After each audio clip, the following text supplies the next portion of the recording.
Înainte de a începe, nu uita să dai pe like, să te abonezi și să dai pe subscribe dacă mai vrei episoade de genul. Episod sau primul, nici eu nu știu.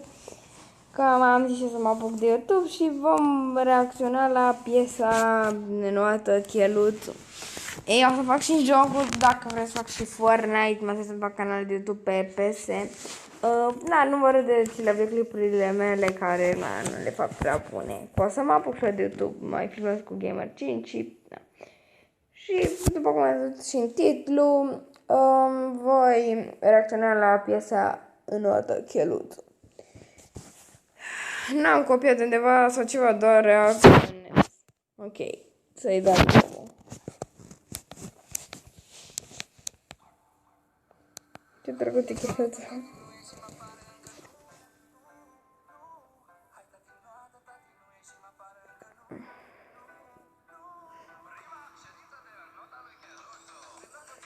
Ok, dar am observat aici cum că dă și o părere a silința și astea. Am observat că aici practic nu e în apă, se dă și pe mare. Aici nu e în apă, deci e Înnoată Cheluțu.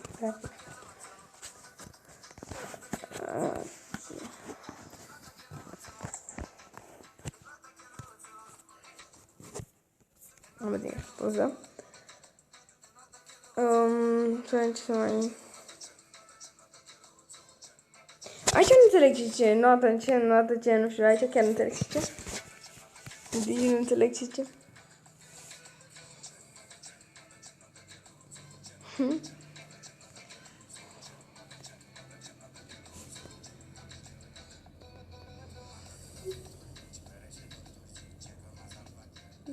Da.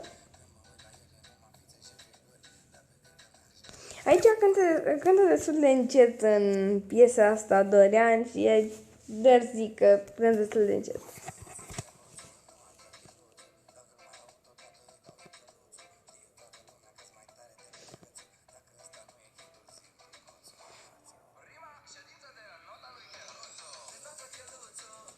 Ok.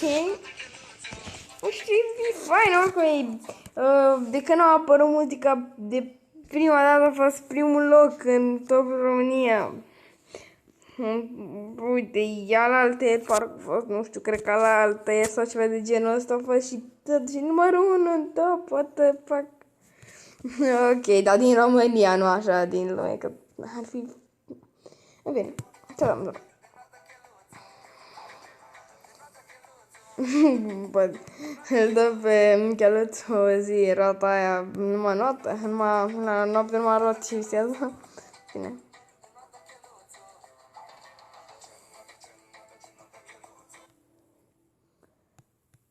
Video în pauză. Valeria lui Cheluțu atunci era să bea soc. Ce îmi dai tu mie din asta de mâncare sau... În fine.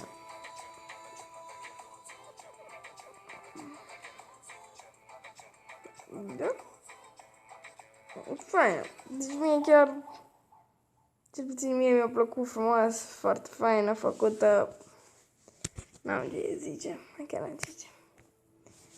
Nu uitați, dacă mai vreți episoade, să apăsați pe butonul de like, subscribe și să-mi dați în comentarii ce să mai fac. Granny, mai multe chestii. Nu uitați să intrați pe canalul de TikTok, cel cu Fortnite Alex. Mi-am pus un nume ciudat, în fine. Nu uitați și acolo un follow. Și ne vedem data viitoare. Pa, pa!